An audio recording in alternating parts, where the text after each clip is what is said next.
My name is Dan Keeley. I'm a professional mental health activist, and I'm going to start by saying that I love every single one of you in this room. And the reason I say this, the reason I'm telling you this, is because it's my heartfelt belief that every single one of us is suffering or struggling with something at any given moment. It doesn't matter who you are.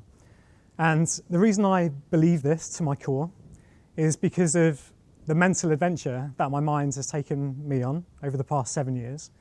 And I'm going to ask you to stick with me because I'm going to take you to two particular moments on this adventure, two particular attempts that could not have looked more different than one another. And the first attempt is in 2017, October 2017, and this was a hugely successful attempt to run from the Colosseum in Rome all the way back to the London Eye, 1,250 miles, just me and my backpack. And I arrived at the London Eye to over 150 people that were waiting for me because I just created this huge adventure to celebrate my journey and to share my story on a national scale, to inspire hundreds and hundreds of people to speak up about what they were going through at the time and raise thousands of pounds for the campaign against living miserably.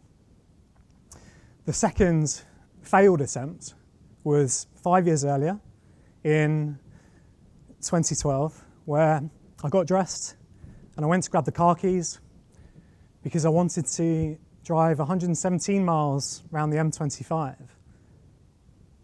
and jump off the Dartford Bridge. Bear with me.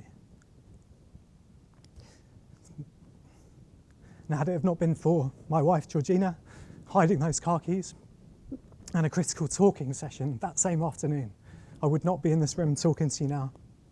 And on that note, I want to ask you all just to applaud the persons to the left and right of you for being here, because these conversations are not easy, but they're the most important conversations we can be having in 2019, and I want to acknowledge every single one of you in the room.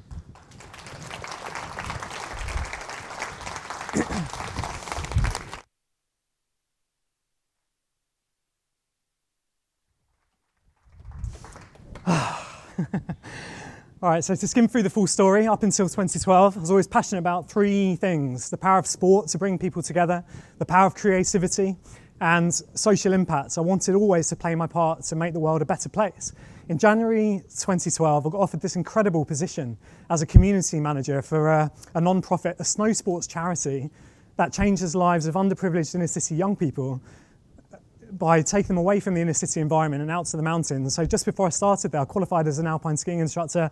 So you can imagine how I felt. If you think I'm talking fast now, you could have imagined how I felt on day one, driving down to Brighton to start at this position. And over the course of those 6 months, starting at this charity, I could not believe my luck. And I felt like this huge weight got lifted off my shoulders after 27 years of searching for this occupation where I could apply all those three things. I found it, and I felt like this huge weight got lifted. And I started speeding up, and I became absolutely tunnel visioned on what I wanted to, the impact I wanted to have on these young people. And there was a period throughout April that year where I averaged 2 hours sleep a night for 3 weeks because I had so many ideas going around my system about these new fundraising events, the impacts I was going to have on these young people. And over the course of the 6 months, why was I going to stop there? Why wouldn't I try and apply that same energy to changing society as a whole? And over the course of those 6 months, having just booked a 2-week holiday out to Italy with Georgie, I went from believing I was going to have the biggest impacts on these young people to I was going to be the next big thing, the next Mark Zuckerberg, the next Steve Jobs. And by the time we got out to Italy, I genuinely believed that I was the chosen one. So after 6 months of all this adrenaline and dopamine building up and up and up and up and up, I genuinely believed that I'd been put on this planet to ease as much of the world's suffering as I possibly could at the time. So we're out in Italy, and obviously all the alarm bells are going off by this point. So Georgie calls my family to fly out to Italy to be with us, and the number one priority at the time was to get me to a psychiatric hospital, and I was prepared to go along with anything as long as it didn't get in the way of getting these ideas out of my system. So we're driving over to the psychiatric ward, 2 hours, Lake Garda, northern Italy, 4 p.m, rush hour, and things were getting too dangerous. So we pull over on the hard shoulder of the motorway. I scramble out the car. You can just imagine what Georgie's going through, right? And I start running down the hard shoulder of the motorway, stripping down to my khaki shorts. And I started to put my hands up, slow lane, middle lane, fast lane. And I was stood in the middle of this motorway. And the definition of losing my sanity, I'd lost my mind. I believed I was the chosen one. And the point of singularity I got to was that I wanted to force the world or show the world how to slow down and follow their hearts, which I thought would be a really good starting point. But the irony, of course, is that my mind was going at 200 miles an hour. Fast tracked to the psychiatric hospital, and for the next month and a half, both in Italy and in the UK, I was locked down inside a psychiatric ward, pinned down to the bed, and they just started pumping me full of drugs just to make me slow down and eat and sleep, and slow down and eat and sleep and repeat. And I was diagnosed with bipolar disorder, had you have not guessed already.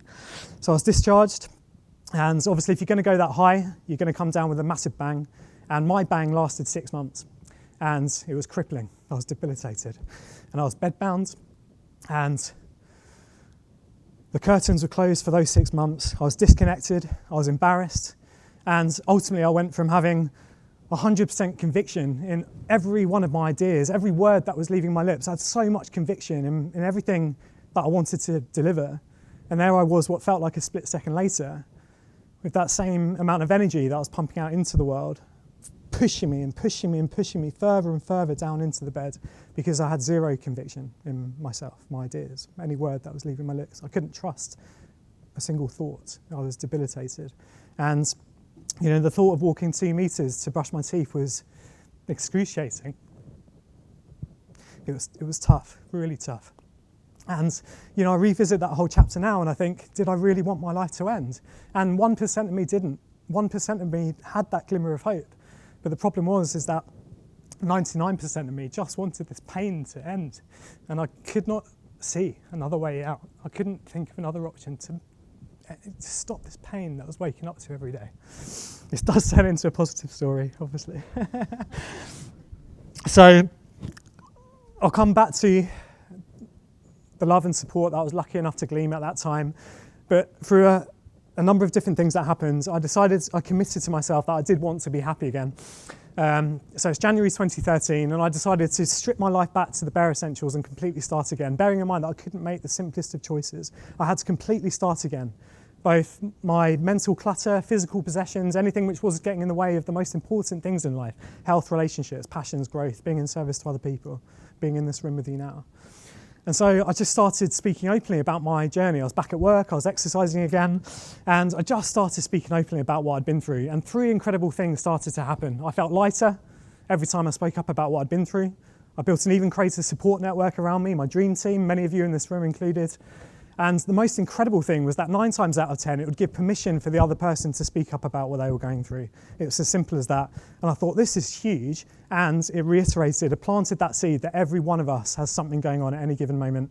So over the course of the next 1, 2, 3, 4, 5 years, leading up to 2017, you know the story by now, but it wasn't a smooth journey of recovery. It had its challenges, but I did what I needed to do, and I gave myself permission to get myself back up to a really positive place again, speaking openly about my experiences. And what better way to share my story 5 years on than by returning to Italy, and instead of running down the side of a motorway, I would instead run up through Tuscany, through Siena, up and over the Alps, down to Lake Geneva, up to Paris, across the Channel, 5 days leading up to the London Eye.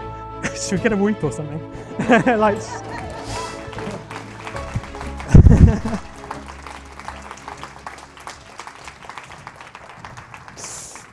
And I could not have done it without all the people in this photo.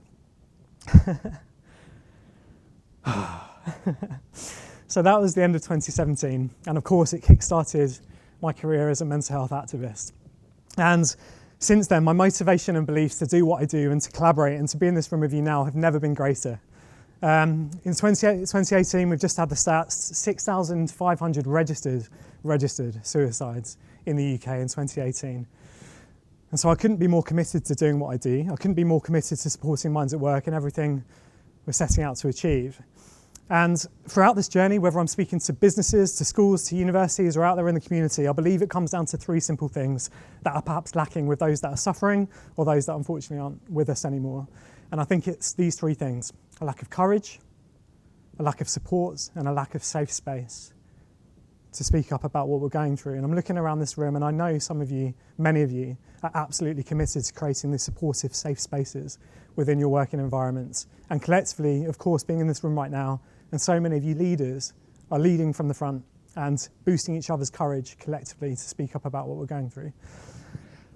I don't want to take up too much more time. It's not my role this evening to tell you about the how to have these conversations in the workplace, but what I do want to share are those 5 key elements which saved my life and what have led to me being in the hugely positive place you find me in today. And those 5 things were, when I think back to that 6-month period and being in this room with you now, even today, coming here tonight, it's five key things. I was made to feel valued, I was made to feel heard, and I was made to feel, my train of thought has gone. I was made to feel part of a community. I was made to feel valued, I was made to feel heard, and I was made to feel part of a community. I was listened to, not necessarily fixed, but there was always somebody to speak to when I wanted to speak. I was valued, so my self-worth wasn't attached to anything external. By the mere fact of just being Dan was good enough. That was good enough. And being part of a community, both in my family life, my friendship bases, and in the workplace at the time as well, both personally and professionally, I was part of a community. But 2 other really powerful things I think I reflect on from that chapter. The first of those is that ultimately I had permission to put myself first. I was allowed the time to do what I needed to do to get myself back onto the level again. And I'm so grateful for that. I'm so lucky. And the last thing is that through the talking therapy sessions, with the GPs talking about my medication, whether it's chatting to Georgie or my family or my employers and my colleagues, collectively we had this discussion, and I think it's really powerful, and I think it stems from actually something Churchill said when he was in his darkest days, and that is, when suffering finds meaning, it ceases to be suffering. And so we started to talk about that, and started to talk about how can we apply all these experiences that I'd lived through to be of even greater service to other people. And perhaps it was all meant to be. Perhaps it was all meant to happen for a reason. I want to thank you and applaud you for being here tonight. I think Jess got some questions for me, and I'm really happy to answer any questions you have this evening. And I want to sign off with this, is that we are all suffering with something. So let's talk about it, and let's show future generations how it's done.